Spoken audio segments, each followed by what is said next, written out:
Es el mejor libro de todos los tiempos. Ningún libro jamás escrito ha sido tan querido y citado. Y sus palabras, a veces sencillas y a veces enigmáticas, siempre debe ser analizado con cuidado. Es la Biblia, la sagrada palabra de Dios. Bienvenidos a Respuestas Bíblicas en Vivo, dando respuestas útiles a sus preguntas sobre la Biblia. Es un episodio grabado.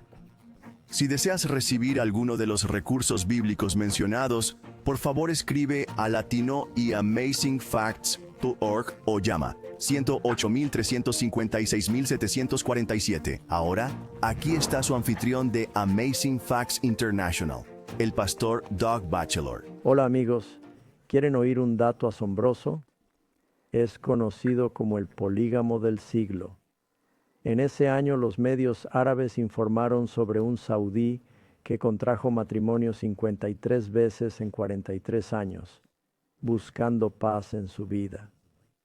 El hombre de 63 años, Abu Abdullah, dijo en la televisión saudí que no buscaba placer en sus matrimonios, sino estabilidad emocional. Abdullah se casó a los 20 años. Era 6 años mayor. Pensó que una mujer mayor sería mejor. Pero cuando peleaban, se casó de nuevo. Él mencionó que cuando había un problema entre su primera y segunda esposa, pensó que la solución era tener una tercera y cuarta esposa. Y tras un tiempo, se divorció de la primera, segunda y tercera esposa para complacer a la cuarta. Y así la historia continuó por 43 años. En las últimas décadas, el número de hombres con más de una esposa ha bajado en el mundo árabe, pero aún es legal en 58 naciones, especialmente porque el Corán permite hasta 4 esposas. Abu Abdullah enfatizó a los medios que ahora está casado solo con una mujer y no planea volver a casarse. Sí, esperaremos a ver. Esto me hace pensar, Pastor Cruz, en Salomón. La Biblia nos cuenta que Salomón no sé si ha sido superado por muchos, pero en Primera de Reyes 11, versículo 3, dice que tuvo 700 esposas y princesas y 300 concubinas. Sí, Pero todo ese casamiento y divorcio no es claramente el plan de Dios. Y debería decir para nuestros amigos que nos ven, doy la bienvenida al pastor Aaron Cruz, que está aquí, y es uno de nuestros colaboradores en la iglesia Granite Bay donde servimos. El pastor Ross está viajando al extranjero en un proyecto misionero, y esta es la segunda vez que el pastor Aaron está aquí. sí, la primera vez, hace unos meses, estuve con el pastor Gene. Fue muy divertido. Le ayudé a responder algunas preguntas, así que estoy encantado de estar aquí contigo, Pastor Doug, y feliz de responder tus preguntas. ¿Sabes? Y si su apellido suena familiar, es porque hemos estado regalando los libros de su abuelo en este programa durante 25 años. Así es, Pastor Aarón. Creo que tu nombre real es técnicamente José. ¿Es correcto? Sí, ahora es legalmente mi segundo nombre, así que soy Joe Cruz. Para todos ustedes, fans de Joe Cruz, soy el nieto y heredé su nombre en cierta medida.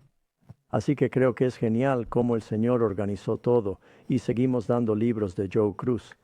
Pero volvamos al tema del matrimonio. Y por cierto, le comenté al pastor Cruz que no me estoy burlando de ti porque te casas en unas semanas. Amén.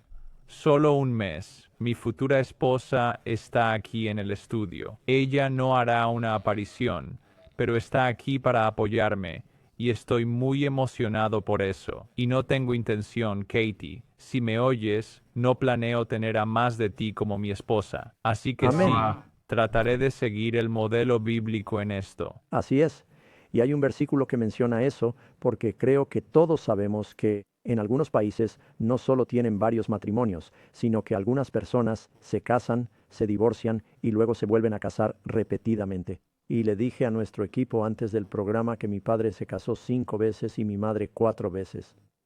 Eso es bastante común en América del Norte. Pero, ¿qué dijo Jesús? Mateo 19, 4. Y él les respondió, ¿no han leído que el que los creó al principio, varón y mujer?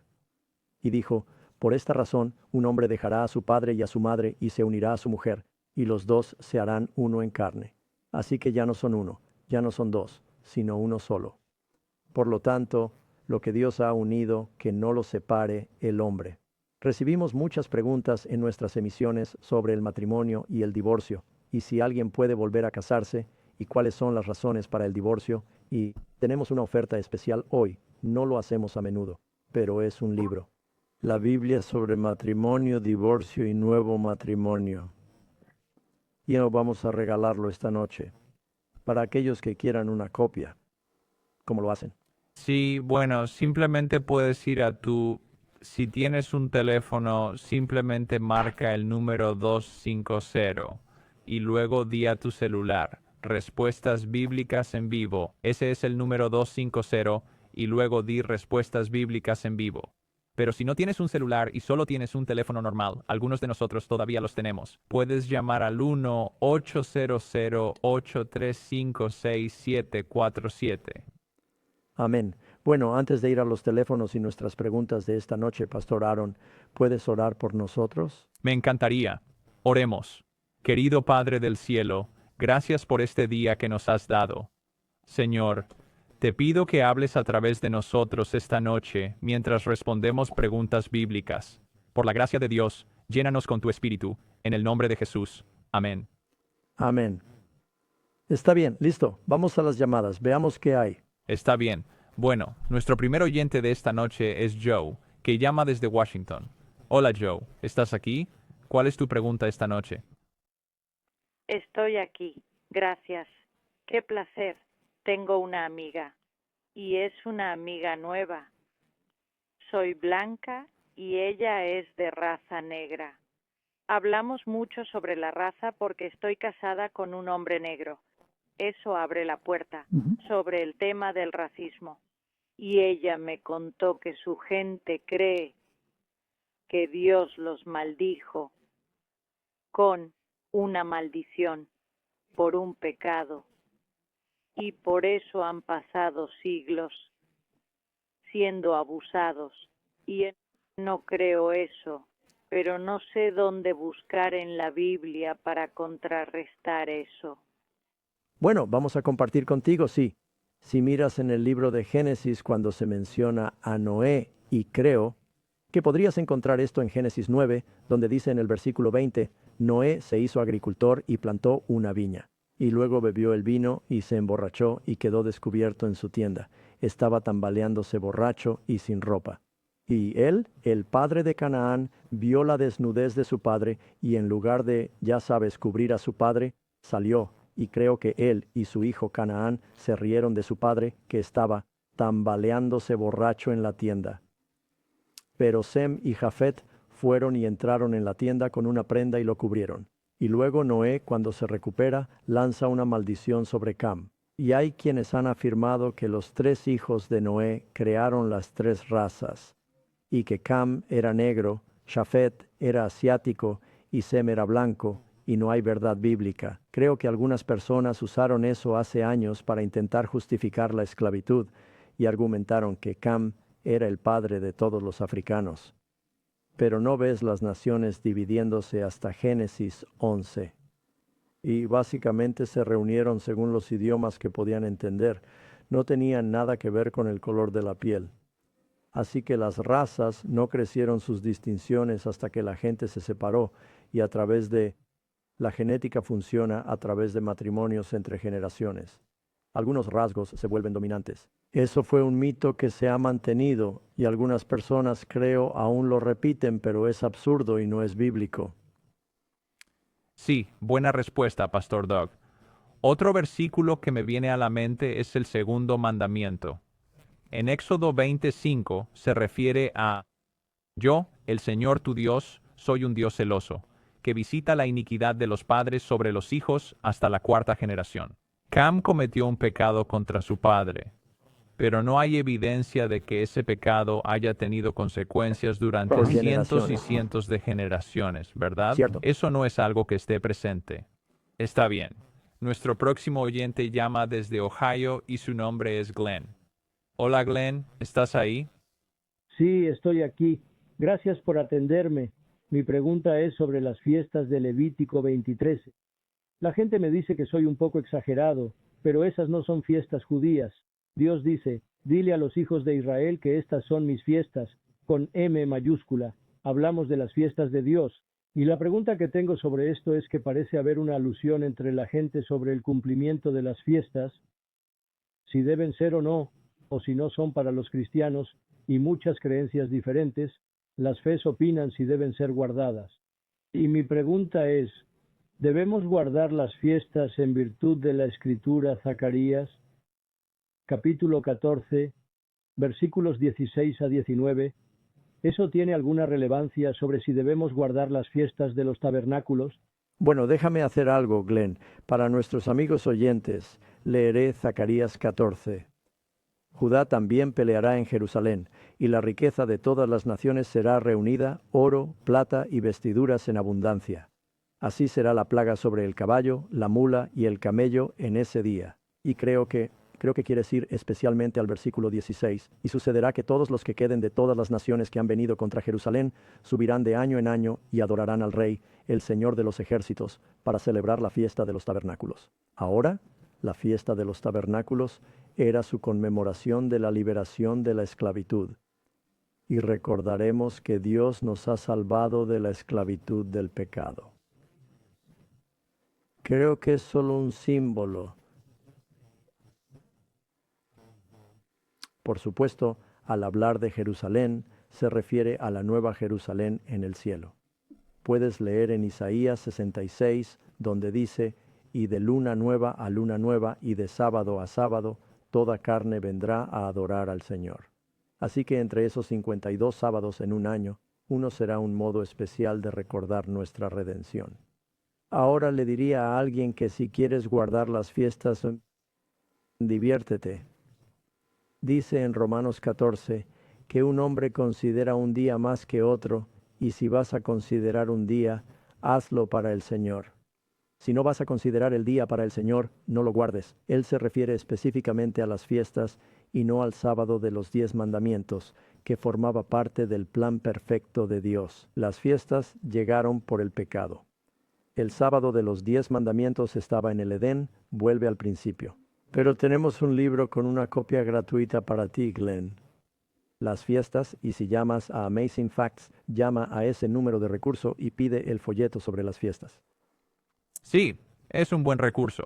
Solo quiero añadir unos versículos más. Así que hay una profecía en Daniel 9 que predice la llegada del Mesías, y allí en Daniel 9, versículo 27, dice que el Mesías, él, pondrá fin a los sacrificios y ofrendas, ¿verdad? Prediciendo que los rituales que Dios había establecido, que eran sombras que apuntaban a él, ya no se guardarían de la misma manera que su pueblo lo hacía en el antiguo pacto, en la era del Antiguo Testamento, ¿verdad? Así que hoy en día sería imposible cumplir al pie de la letra todas las diversas fiestas. Tendrías que ir primero al templo en Jerusalén, que no existe, ¿verdad? Tendrías que traer un sacrificio animal que el Nuevo Testamento dice claramente eran sombras del sacrificio de Jesús. Así que si vas a insistir en guardar algunas de estas de la misma manera que en el Antiguo Testamento, será bastante difícil. Y no creo que sea algo que las Escrituras nos ordenen hacer explícitamente ya. Sí, cuando Jesús murió en la cruz, dice que el velo del templo se rasgó de arriba a abajo.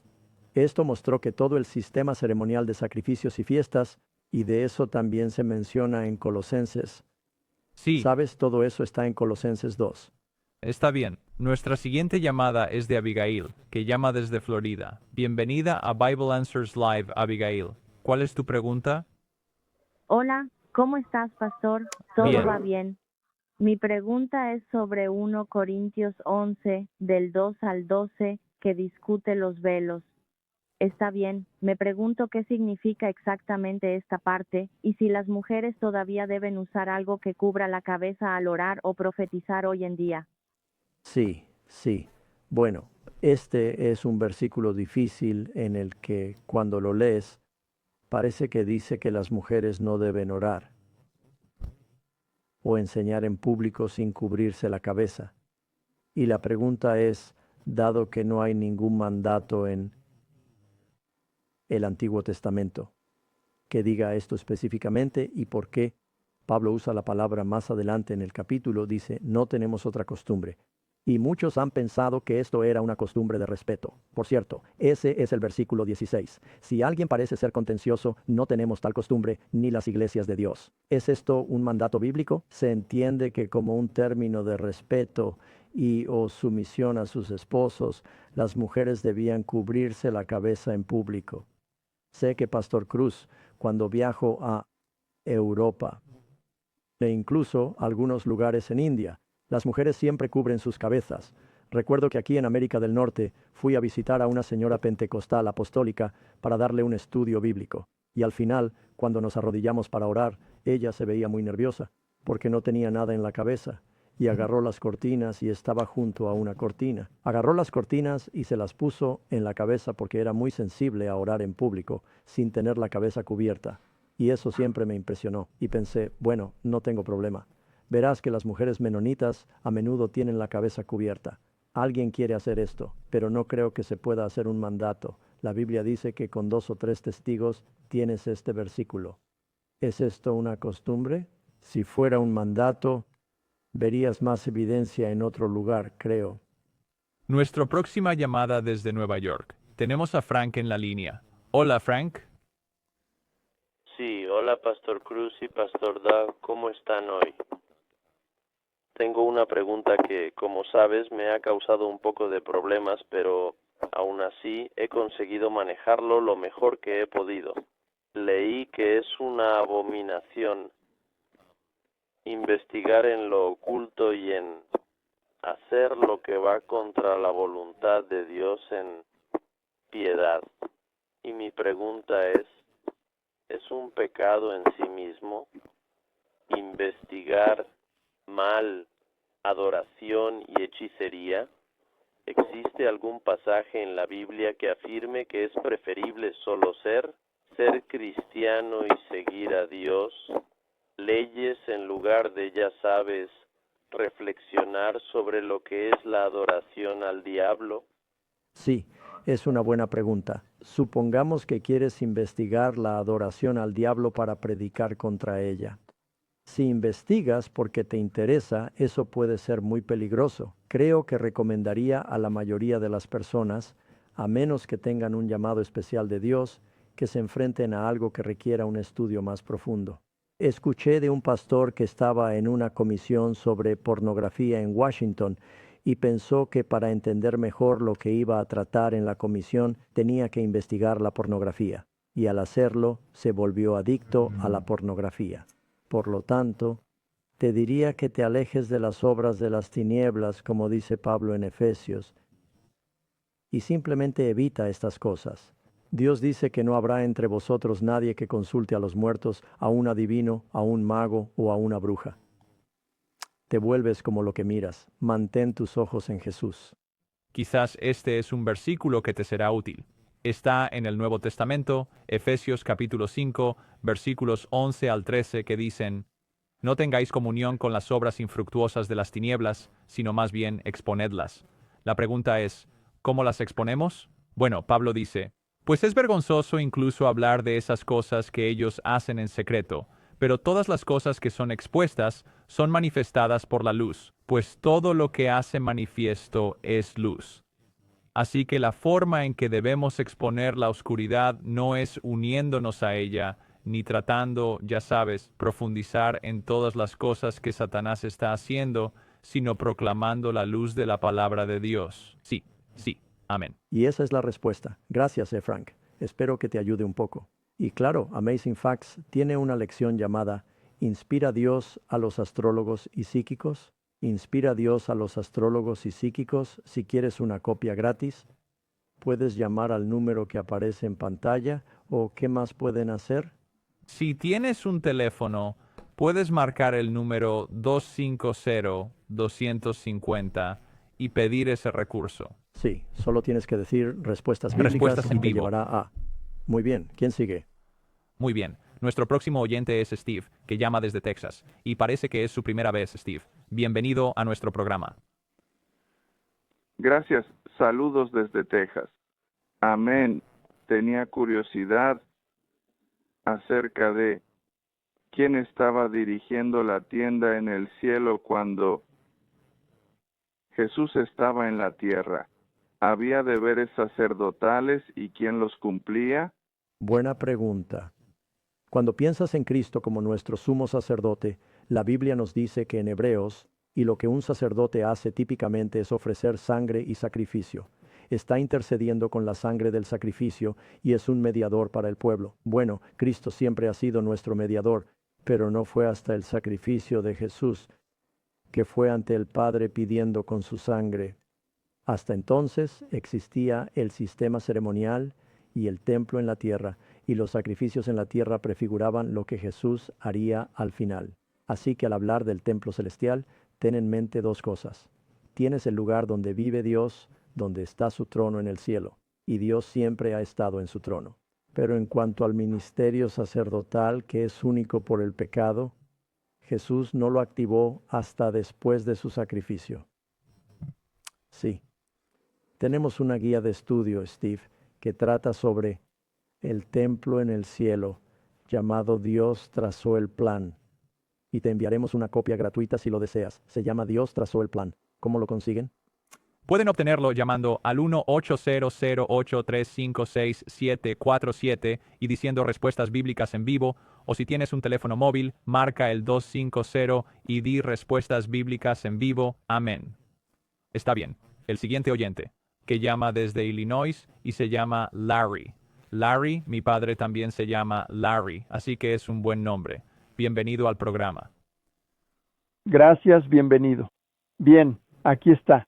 Tengo un amigo. Hace 30 años, mi amigo y yo fuimos bautizados juntos en la iglesia remanente y guardamos los 10 mandamientos el sábado de 7 días y la fe en Jesús. Así que mi pregunta es ahora sobre mi amigo, porque me preocupa. Durante 5 años no ha adorado en una iglesia. En la denominación no aporta diezmo y lo veo de vez en cuando. ¿Ha perdido la salvación en la iglesia remanente? Esa es mi pregunta.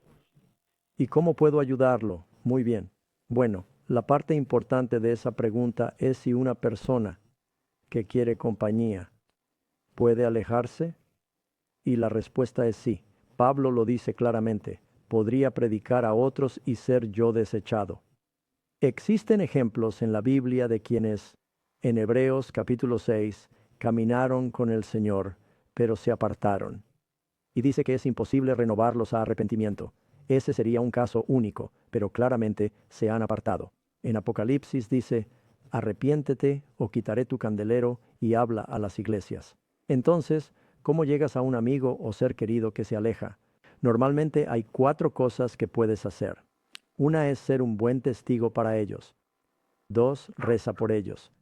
3, si están abiertos y aquí se vuelve delicado, comparte información. No puedes forzar a alguien a escuchar. Si predicas a tus hijos y a otros todo el tiempo, solo los alejarás. Pero si están abiertos, dales un DVD, una revista o comparte un estudio bíblico. Dales un sitio web para que lo revisen y así puedan leer por su cuenta. Y la 4ª cosa es hacer las 3 primeras. Pacientemente, no te rindas. Amén. Haz las 3 primeras. No hay nada más que hacer. Sé un buen testigo. Orar. Y orar es muy poderoso. Y comparte datos. Y continúa. Persiste. Amén. Sí, el rey Salomón estuvo claramente con el Señor durante gran parte de su vida. Pero luego, como se mencionó un poco antes en nuestro programa al principio, este hermano definitivamente se apartó y él, en Eclesiastés, habla de su vida donde se volvió totalmente mundano, pero aún regresó al Señor. Amén. Así es. Puedes estar con el Señor, irte, pero luego volver. Así que sigue orando por tu amigo, tu hermano en Cristo. Y sí, solo persevera en esas oraciones. Amén. Gracias, Larry, por llamar. Nuestro próximo oyente es Lee, que llama desde Texas. Lee, bienvenido a Respuestas Bíblicas en Vivo. ¿Qué pregunta tienes? Sí, gracias. Mi pregunta es, tras las 7 últimas plagas, ¿las personas seguirán en la tierra hasta que Cristo aparezca, o aparece inmediatamente después de las 7 últimas plagas, o tal vez hay unos días después de las 7 últimas plagas y luego aparece? Bueno, el pastor Cruz podría investigar esto para mí, pero la 7ª plaga es sinónimo, y creo que esto se encuentra en Apocalipsis 16. Sí, La séptima plaga es igual a la segunda venida. Así que ese gran terremoto y el granizo que cae del cielo, esto es la llegada del Señor. Y al final de la séptima plaga es una plaga para los perdidos, pero en realidad es salvación para los salvos. Recuerda que cuando la 10ª plaga cayó sobre los egipcios, esa 10ª plaga fue el presagio de que Israel comenzaría su viaje al día siguiente. Y así es interesante. Hubo 10 plagas en Egipto. En las últimas 7 plagas, Dios cuidó a los hijos de Israel, y fue al final de las últimas 7 plagas para los israelitas que fueron liberados, es decir, las últimas 7 de las que fueron protegidos. Y es al final de las 7 plagas en el libro de Apocalipsis. Bien, creo que hay tiempo para una llamada más, una pregunta más. Bárbara llama desde Florida. Bienvenida, Bárbara. ¿Cuál es tu pregunta para esta noche? Hola, mi pregunta es sobre Ezequiel 16, versículos 10 a 13. Básicamente habla sobre joyas, ropa lujosa. Me preguntaba si está bien usar joyas y ropa cara, pues dice que está bien en Ezequiel 16, versículos 10 a 13. En una boda judía, la dote y los regalos de boda a menudo se daban, no tenían dinero en papel, a menudo se daban en forma de ropa bonita. Notarás que Sansón pagó su deuda a los filisteos con ropa.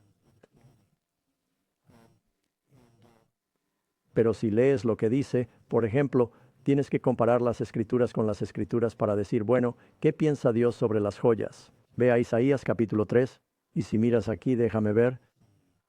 ¿Dónde empieza esto? Bien, podemos decir, sí. En ese día, versículo 18, el día del Señor quitará las joyas, las hijas de Sión, los tobilleras que suenan, las bufandas, los cuernos, los colgantes, las pulseras, los velos, las diademas, los adornos de piernas, las cintas para la cabeza, las cajas de perfume, los amuletos y los anillos, las joyas de nariz, la ropa festiva, los mantos, las prendas exteriores, las carteras. Así que, describiendo, una es una representación de Dios casándose con la iglesia. Pero también hay que considerar lo que dice Pablo, que las mujeres no se adornan con oro ni perlas. Y Pedro dice que no sea el adorno exterior, el uso de oro, y eso está en 1 Pedro 3. Pero en lo que respecta al adorno externo y superficial, alguien hará una canción sobre esto. ¿Usaría Jesús un Rolex? La gente se ha reído de los evangelistas y de quienes visten ostentosamente. Los cristianos deben ser modestos en su ropa. Es un principio útil. Bueno, amigos, se acabó el tiempo. Envíen más preguntas la próxima semana. Dios los bendiga. Esperamos estudiar con ustedes pronto. Y vayan a amazingfactslatino.org. Gracias por escuchar el programa de hoy. Esperamos que entiendan su Biblia mejor que antes. Bible Answers Live es producido por Amazing Facts International, un ministerio de fe situado en Granite Bay, California.